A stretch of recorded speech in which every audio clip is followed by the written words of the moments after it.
বিসমিল্লাহির রহমানির রহিম। আসসালামু আলাইকুম। শিউলিস কুকিং কর্নারে আপনাদের আবারও স্বাগতম জানাচ্ছি। আজ হাজির হয়েছি একটি নতুন রেসিপি নিয়ে, আচারি ডাল। আশা করি আপনাদের ভালো লাগবে। এটা তৈরি করতে আমার লাগবে হাফ কাপ মুগ ডাল, হাফ কাপ মসুরির ডাল। এটা আমি ভিজিয়ে রেখেছিলাম। এখন ধুয়ে এটার সাথে আমি মশলা অ্যাড করব সিদ্ধ দেওয়ার জন্য। সিদ্ধ দেওয়ার আগে আমার কী কী লাগছে এখানে দেখে নিন।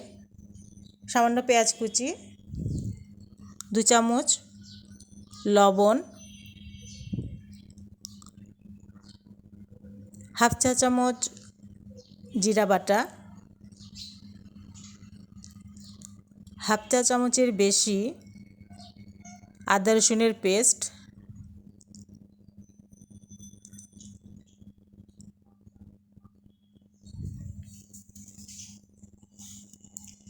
আর দিব হাফ চা চামচ হলুদ মরিচের পেস্ট। এটা আমার কাছে কড়া ছিল তাই দিলাম, আপনারা গুঁড়াটাই দিতে পারেন, সমস্যা নেই।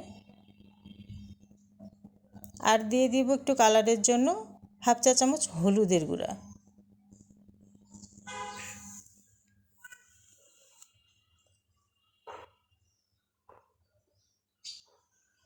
এখন আমি পরিমাণ মতো পানি দিয়ে এটা সিদ্ধ বসিয়ে দিব। আপনারা চাইলে প্রেসার কুকারেও দিতে পারেন, 2-3টে সিটি দিলে হয়ে যাবে।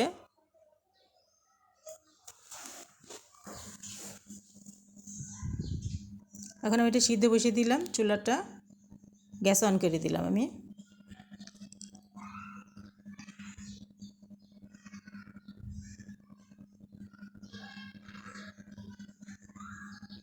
আমার ডালটা সিদ্ধ হয়ে গেছে, এখন ফোড়ন দেওয়ার পালা।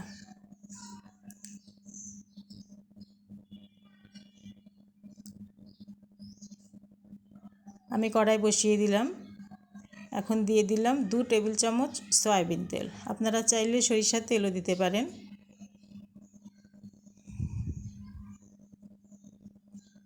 এখন এখানে আমি দিব একটা শুকনো মরিচকে 3টা পিস করে দিয়ে দিলাম। এখন দিব সামান্য জিরা, আস্ত জিরা, সেই সাথে দিয়ে দিব কিছু জোয়ান। এটা খুব সুন্দর একটা সেন্ট আসে।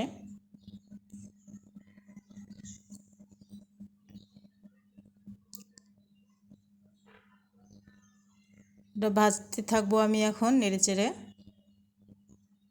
এখন কিছু পেঁয়াজ কুচি, রসুন কুচি অ্যাড করে দেব।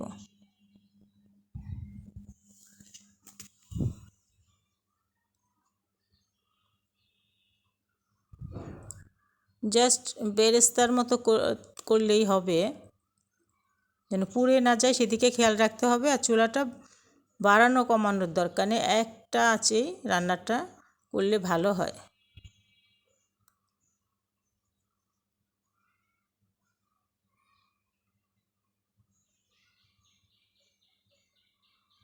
আশা করি রেসিপিটি আপনাদের ভালো লাগবে। আর ভালো লাগলে আমাকে সাপোর্ট করবেন, এতটুকু আশা তো করতেই পারি।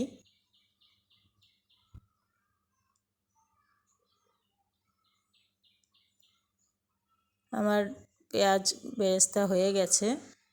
এখন আমি সিদ্ধ করা ডালটা উপর থেকে ঢেলে দিব ফোড়নের মধ্যে।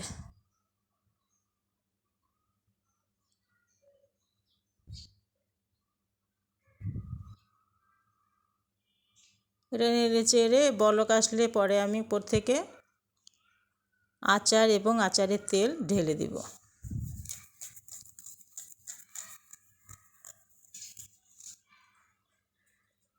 আমি এখানে আমার ঘরের তৈরি এবছরের রসুন আমের আচারটা, সেখান থেকে 2-3 চামচ দিয়ে দিলাম। আপনারা চাইলে টুকরা করা যে আমের আচার থাকে সেটাও দিতে পারেন খোসাসহ।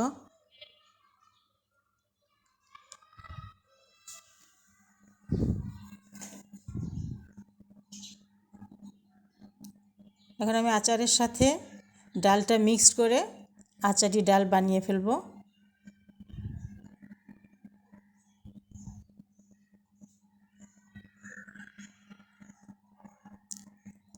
ঝাল যে যেমন খান, আমি সামান্য শুকনো মরিচের টুকরা দিলাম, এখন কিছু কাঁচা মরিচের কুচি দিলাম। নাগামরিচ ছিল, না থাকলে সেটাও একটু দিতাম, আরও ফ্লেভারটা ভালো আসতো, টেস্টি হতো। আপনারা চাইলে দিতে পারেন।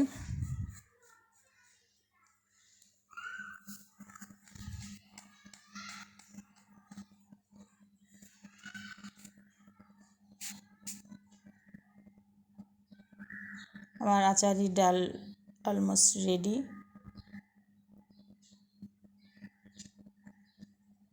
এখন দেখাবো এর ফাইনাল লুকটা। এর আগে অবশ্য আমাকে একটু পাঁচফোড়নের গুঁড়া দিতে হবে।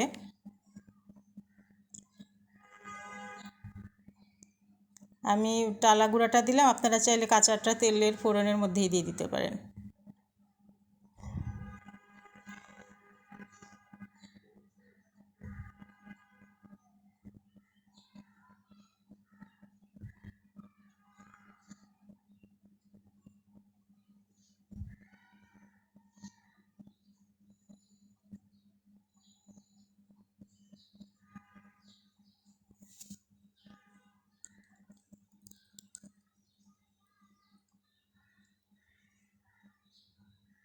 এই যে হয়ে গেল আমার আচারি ডাল।